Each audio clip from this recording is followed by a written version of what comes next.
All right, we'll see how this goes. Hello, everybody, and welcome to the Dragonrider Happy Hour. I've got a new setup today, so hopefully it's looking nice. And I am doing this from my bar with the door closed, which might mess with Wi-Fi. I don't know. We'll see. So hi, everybody. Cheers. Happy Friday. Dragonrider Happy Hour is a new thing that I'm doing for 2021.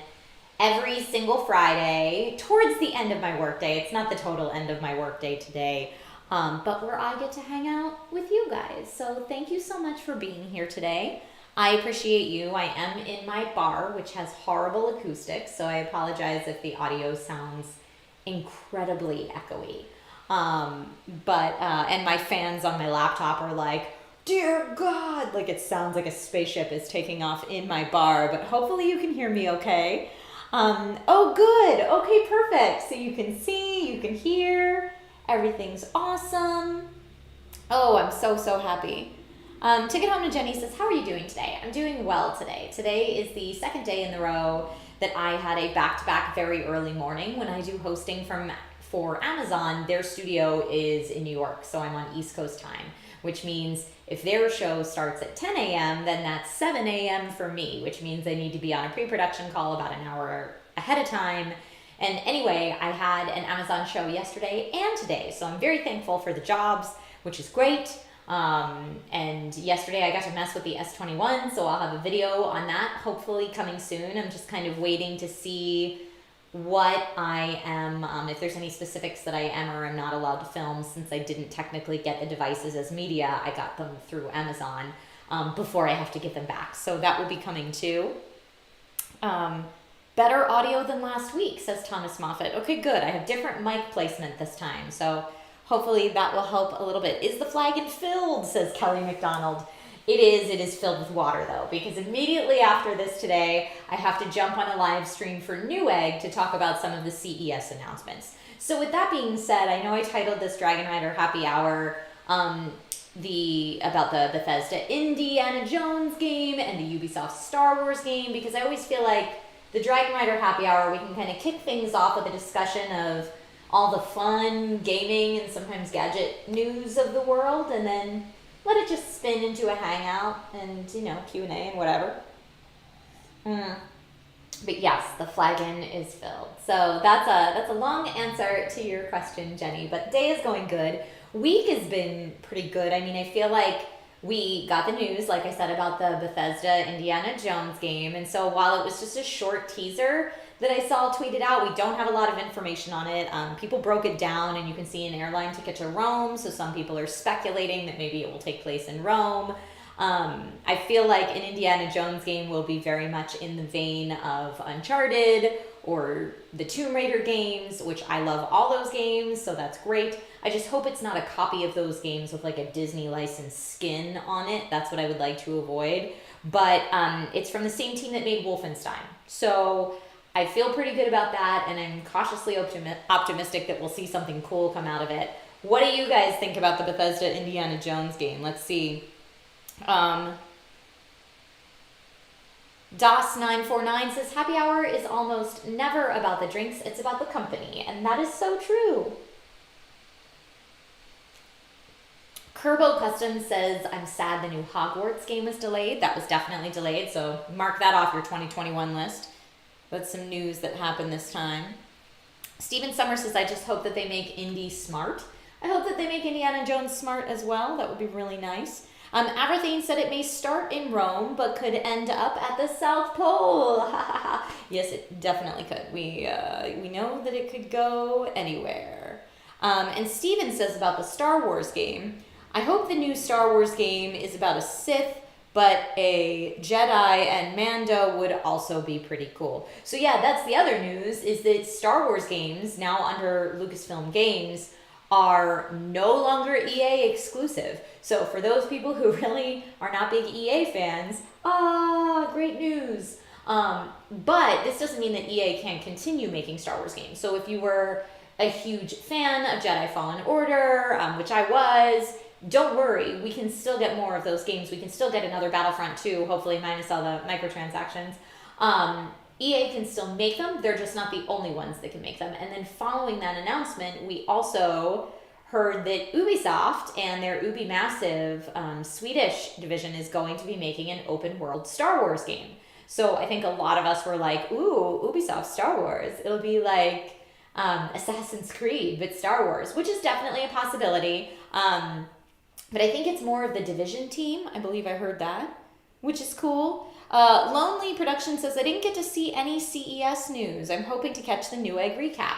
Yes, please catch the Newegg recap. And then after that, if you want a very truncated version, I posted a video on this YouTube channel yesterday that was some of my top highlights from CES. Now, granted, when I go to CES, the exciting things for me are always the new, super futuristic, more revolutionary ideas.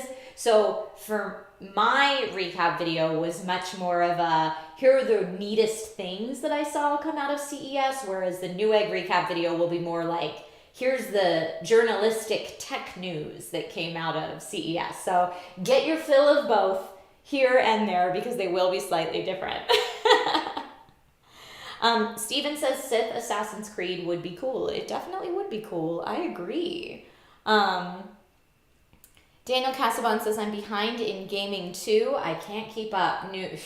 You're telling me. The Medium comes out in 5 days. There's no way I'm going to finish the Cyberpunk main storyline in 5 days.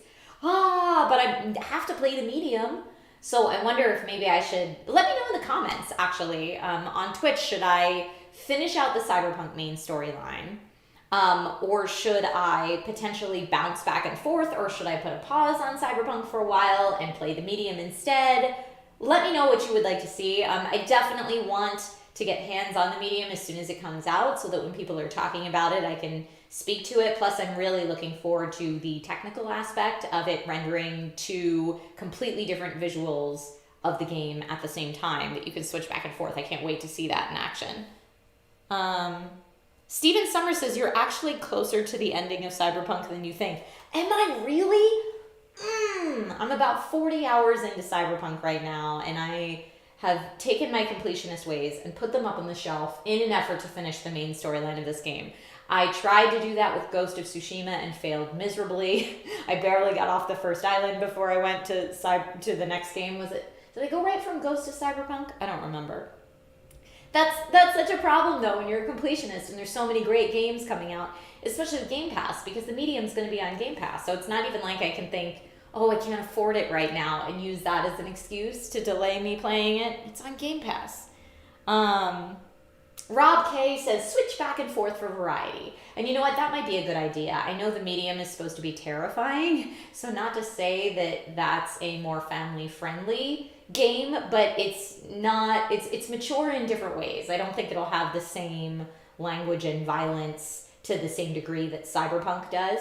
But yeah, I still think it's definitely not going to be for kids, the Medium, if I had to guess. Andrew Thomas says, I've been busy filming and editing this week for my new YouTube channel. That's fantastic. I have also been busy filming and recording and pumping out the new content that I said I wanted to put out for 2021. The new Naked Truth podcast episode released yesterday morning. You can find that anywhere podcasts are found. Just look for the Naked Truth podcast. But yeah, episode 3 of that launched yesterday. And then as I mentioned, my CES wrap-up video went live yesterday. And I'm desperately trying to put together an S21 video, but it's hard when you do, for me at least, it's hard when I do phone reviews, especially higher end phones, because there's so much I want to test out about it. And while for YouTube purposes, you want to get the video out as close to announcement as possible of the device. From a me perspective, I don't want to put out a video until I've really tested the product. So sometimes that means I want to have it in my hand for a week before I even start filming, and then filming and editing can take a few days. So I just ask that everybody's patient, but there will be an S21 video coming at some point soon. I promise. I will get to it. Took it home to Jenny. Says, thanks for the feature this week on The Naked Truth. You got it, Jenny. The new Naked Truth podcast format allows for people to leave audio messages, 60 seconds or less in length, and then I can incorporate those into the podcast. So Jenny gave us one that I used in yesterday's episode. And Jenny, I'm so excited for you. You said you're moving house, and I'm like, ooh, are you getting a house? So let me know in chat. Are you getting a house? Sean Gentry says hammer stress test. Not on those S21s, no, because I have to give them back. I have devices, so I have to see how long they're willing to let me have them for review purposes, and then they will go bye-bye in the mail, and then I'll be very sad and have to buy one for myself probably, because the S21 Ultra 5G looks awesome. Yeah, for sure. Michael Lalonde says, Cyberpunk 2077, in my opinion, is like Deus Ex meets Grand Theft Auto. Yep, I've heard people say Grand Theft Auto meets Watch Dogs too, but I totally get the Deus Ex comparison as well. Matt Milder says that's a good comparison, Deus Ex and GTA, for sure. For sure. Steven Summers says, camera test? What do you mean camera test? Yes, this is the new camera. I'm using the camera into my laptop, which is working for Dragonrider Happy Hour at least. So you'll still see me release videos on the YouTube channel using my prior camera setup. I have a couple more tech issues I need to figure out with my streaming PC and some other stuff up in my office to get the new camera working exactly as I want it. So you'll see some new camera videos, some old camera videos, and hopefully not too many webcam videos on this YouTube channel. Still webcam for the streams or for any stream highlight cuts. Again, until I can figure out what's going on up in my office and get everything working there. Lonely Production says, where do we leave audio messages? If you go to anchor.fm/Trisha-Hershberger, you will find that's kind of the homepage for the podcast. And you can directly through that or through the Anchor app record audio just on your phone. So like holding up your phone and just recording it. You can send it in that way. And that's been seeming to work pretty well for people.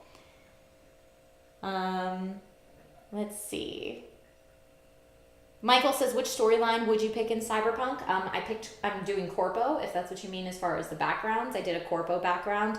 Although, aside from the very beginning of the game and some dialogue options, it doesn't seem like it matters that much, which is a little bit of a bummer for me. I had hoped that I would get to live more of that Corpo life, but oh well, it is what it is. Joker Joe says, I mean, honestly, the webcam for Twitch streams looks completely fine to me. Okay, that's good to know. Thank you.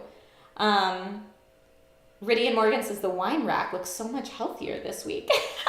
The bartender in me is very happy.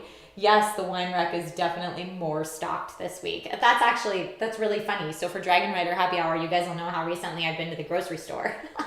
Because here in California, you can buy wine and beer and alcohol and everything at the grocery store. Where I grew up in Pennsylvania, you can't buy alcohol at the grocery stores or anything like that. You need to go to specialty state-owned stores to buy that stuff. And there's different ones for beer and wine than there are for alcohol. So to like stock up, you'd have to go to so many different places. Yeah, it's wild. Totally wild. Mushti says that dragon bottle holder is epic. Yes. It's just like a baby dragon suckling out of a bottle. I have found another one just like it that I kind of want for the other end of the bar. Like I kind of said in last week's Dragonrider Happy Hour, I am slowly going to accumulate things. This wall will not be blank forever. I'm slowly going to accumulate things for this bar, and that's part of the reason I've been dragging my feet on doing an actual secret bar tour video, because there's still so much of this room that's like, but I want to do that there, and I want to do that there. But at the same time, I don't just want to buy stuff for the walls to have it. I want to wait until I find the right thing. So just know that when the secret bar tour happens, it'll be a lot of me saying, now there's nothing here right now, but there will be soon, hopefully. Hi, Maximilian. Thanks for joining the chat, and welcome, everybody. Alec Harley says, wow, I am from Scotland. Let's see. I'm from Scotland. They sell alcohol everywhere here.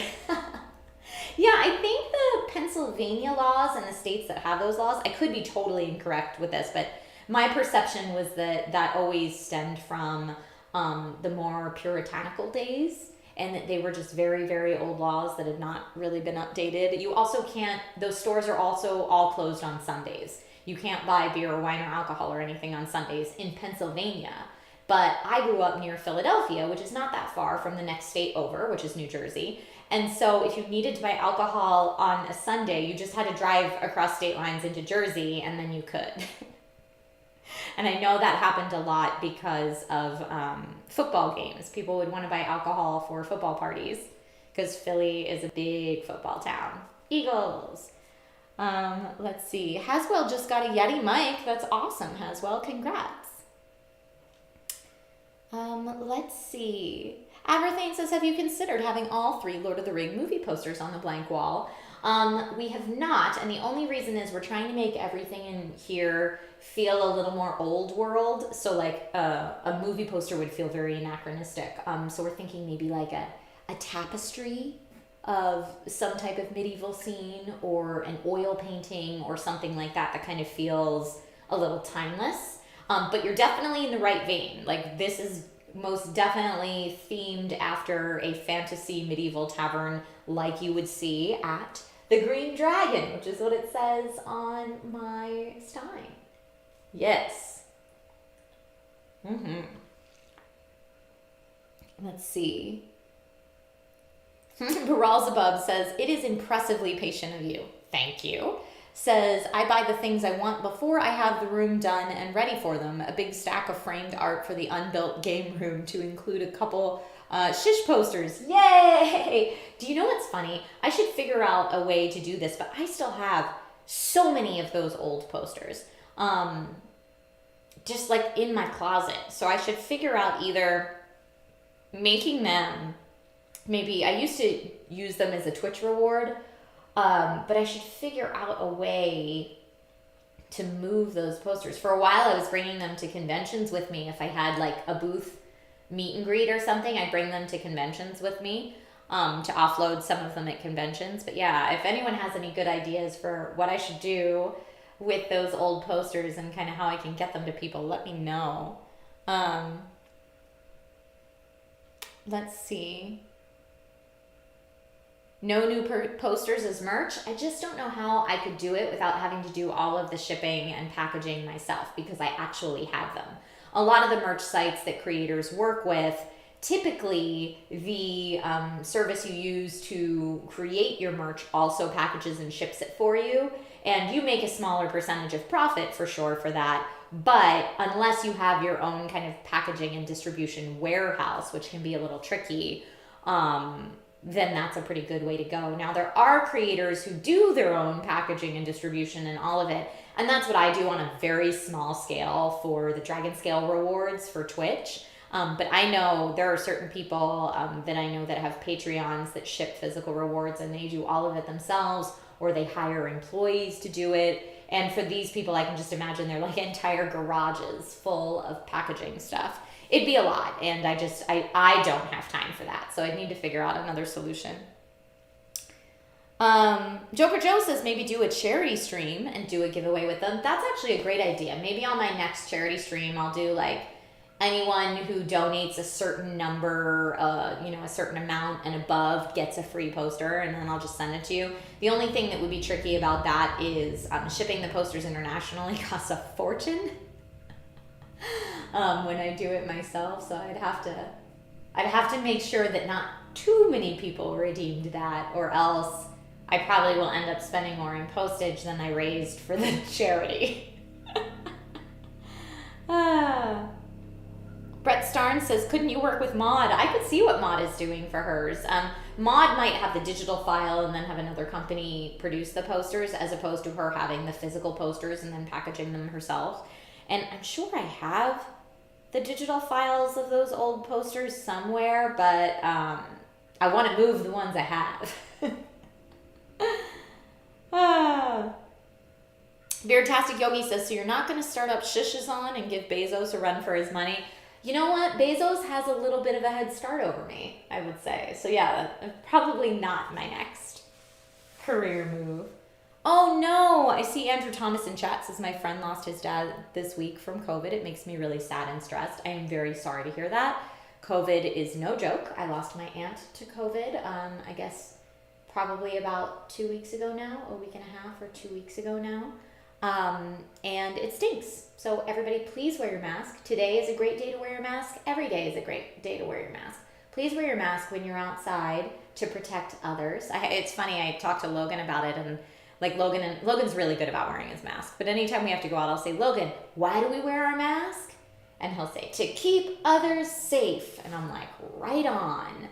It's a shame to me that a lot of adults don't understand that. They think it's to keep you safe. Nope, it's because you're trying to be kind to everybody else.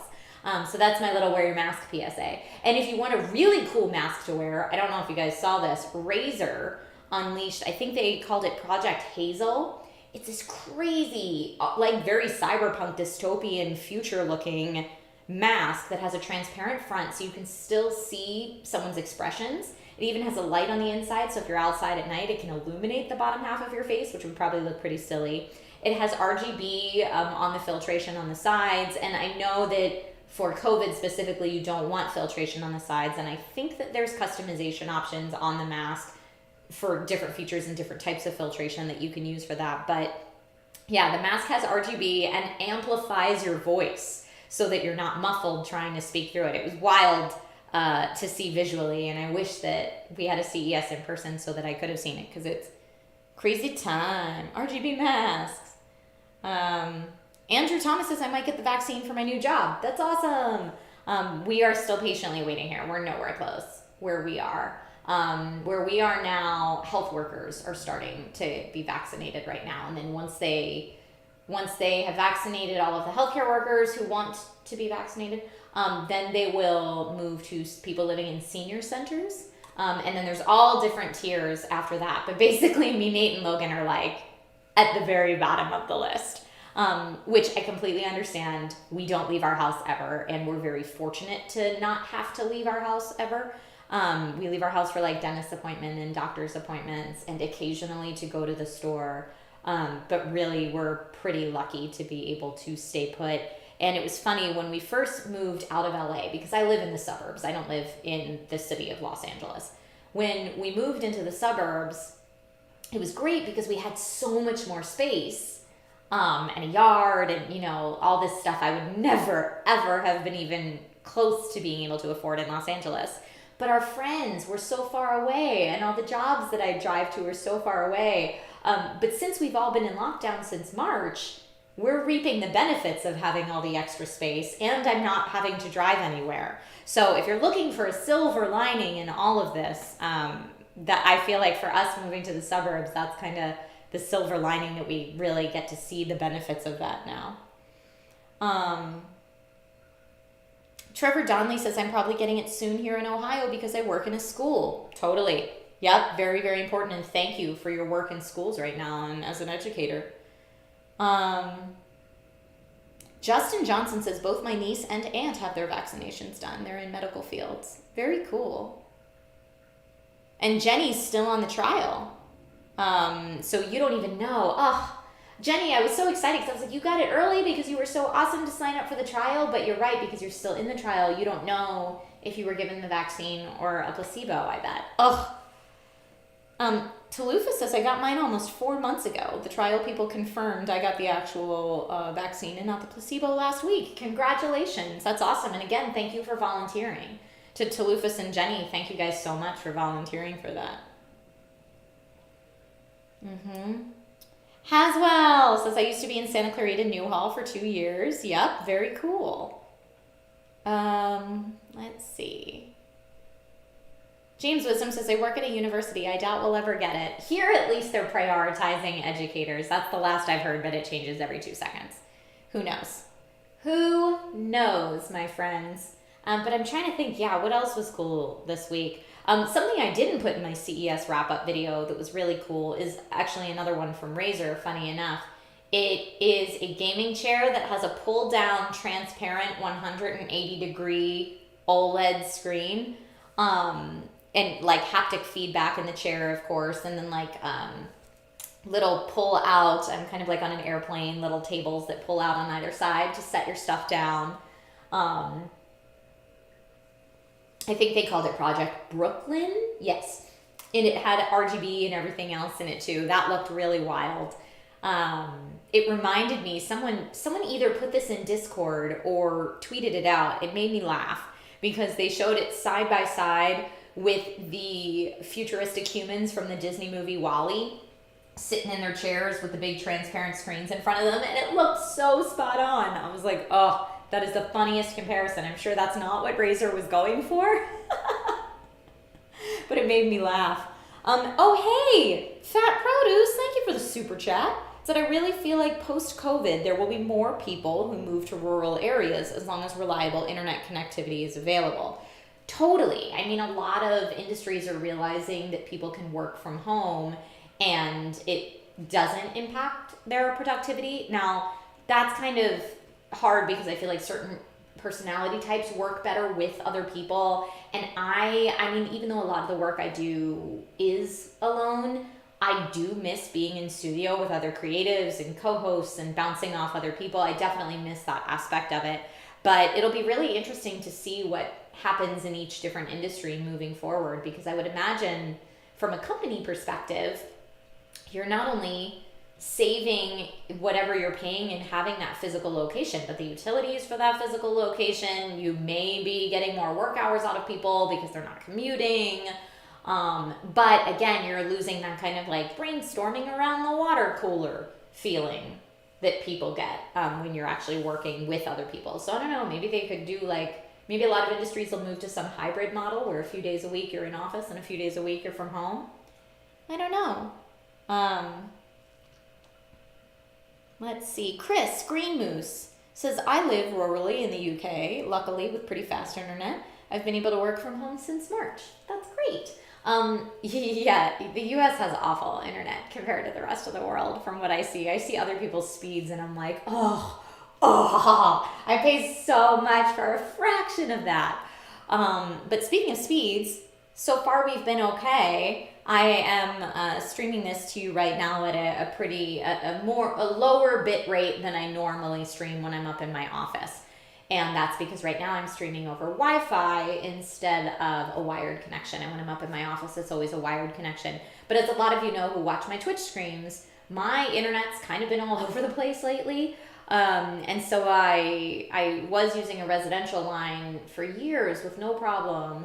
And then the residential line just became so unstable I could barely work anymore. And the shows that I host virtually from my office weren't able to rely on me, which I mean, that is my income source. So I was, having my internet service provider come out to the house, check and make sure all the cables are okay. And they could never figure out what it was, because if you do, a very quick speed test, it shows that the speeds are fine sometimes. Sometimes it shows that they're definitely not fine. But consistency over long periods of time would dip out, which that's what I need. So anyway, I ended up getting a business line because I do have my own production company and I run my own business. So I ended up getting a business line here. And now I have the business line and I keep the residential line as a backup just in case.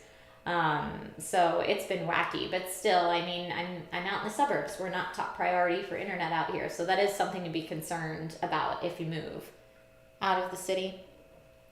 Malcolm says, how does the cam link work? Funny you should ask that. That's, what I've been trying to troubleshoot with my new camera. But into my laptop, it's working fine. You can see it right here. The cam link is essentially a capture card without another HDMI out. So you could use a more traditional capture card, but it would kind of be overkill because you really just need to get the feed from the camera into your system, which you're seeing at work right now, which is pretty cool.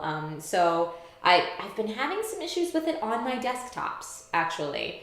And I'm now thinking that it's more of a USB controller bandwidth issue, because it has to work. It has to be put in a USB 3.0 or newer port, or faster, I should say.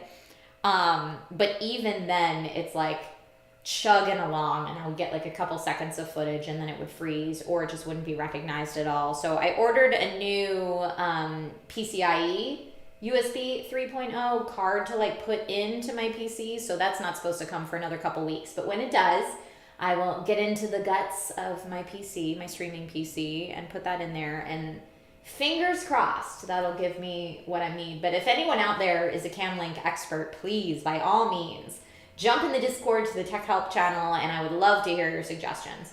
But for the quick answers, yes, I've cleaned my USB 3.0 ports. Yes, they are definitely 3.0, not 2.0. Yes, it's the back of the PC, the ports on the back of the PC, so directly on the motherboard, not the front ports. A lot of this troubleshooting I've been through already, and then I was for a while worried that, it might be like a power issue or cables jiggled loose. So when I get in there, I'm going to do all that. Plus it needs a good cleaning anyway. This is the PC that I built myself that you can always see the RGB fans spinning in the background of my stuff when I'm up in my office. So yeah, I'll just mess with it a little bit. But if you're an expert, definitely let me know. Veritas, hi, good to see you. Says, hit me up about the CamLink issues. I might be able to help. Okay, perfect. Definitely. So like I said, you're seeing the CamLink in action right now into my laptop, doing great, no problems. But yeah, on my streaming PC, it doesn't want to work. On my gaming PC, I found one port where it works. So that's actually how I recorded my CES wrap-up video, with that one port on my gaming PC. But all of my audio and everything else is connected to my streaming PC. So ideally, I'd like to get it in there. But yes, Veritas, I will totally hit you up. Thank you. By the way, follow Veritas on all the things, everybody.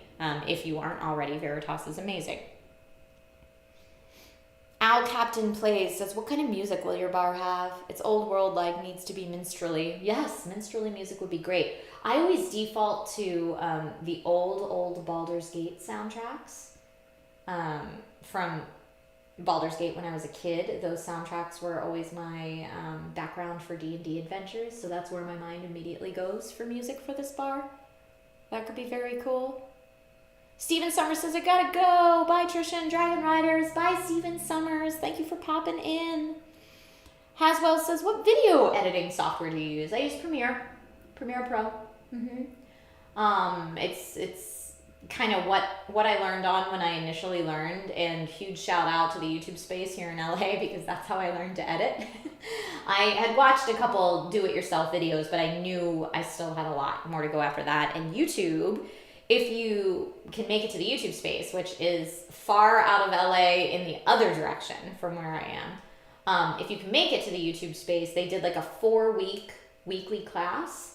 So there would be once a week for 4 weeks, I would drive down there and take their free class on editing in Premiere, and that's how I learned to edit. So when I have like a big, intense project, I love to hire my friends that are much better at editing than me. They're just much more skilled and faster. And I do think that there is an art to editing. So when I know people that art is specifically what they do, I love to be able to hire them. But for most of my stuff, you're looking at it. So if you notice weird editing sometimes, it could be me. But part of my 2021 working smarter, not harder is trying to invest time and energy and money in my friends who can help me so that I'm not trying to be a one-woman show all the time. And then I can spend more time with little dude and with Nate, which is great. Jenny says, Trish has a secret bar in her house. It's true. Who asked? It's Cella 18 is who you responded to. Where in the world are we? This looks amazing. Thank you. Yeah, we are in my house. I know I took pictures in here and posted some on Instagram, and someone was like, did you go to a bar? Trisha, we're quarantined. And I was like, no, I promise. I'm still in my house. Speaking of pictures on Instagram, I haven't uploaded to Instagram since Monday. It's not good. I definitely am slacking. I'm going to have to do a post tomorrow. I feel like it might be a little late. I guess it's only 2:30. Because I woke up so early today, I feel like it's like 6 p.m. I feel like it's really late in the day. I could still post something today. What am I doing?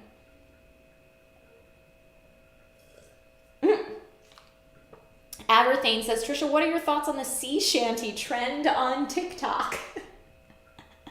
Have you seen any of them yet? The only one I've seen is Erica Ishii's, but she can transform into pirate like that.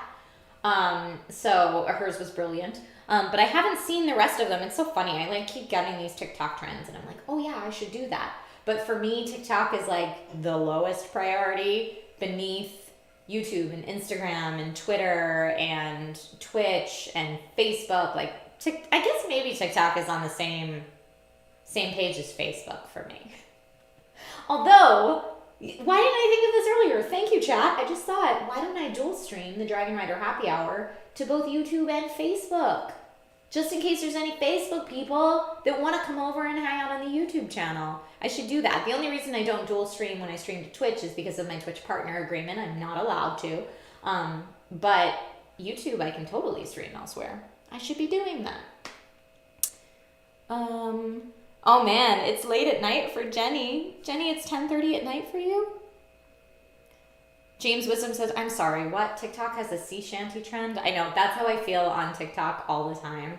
My poor TikTok account, really I joined super late and I barely post, but my poor TikTok account like barely has any followers. And it's just me I feel like it's always me trying to figure out what the youngins are up to these days. My nephew Max, who is not living with us at the moment, but will move back in with us within a few weeks, we hope, provided everything's COVID safe. He's real good at TikTok. And so I'm always like, Max, what am I doing wrong? Max, help me. Because Max is 20 years old, so it totally makes sense.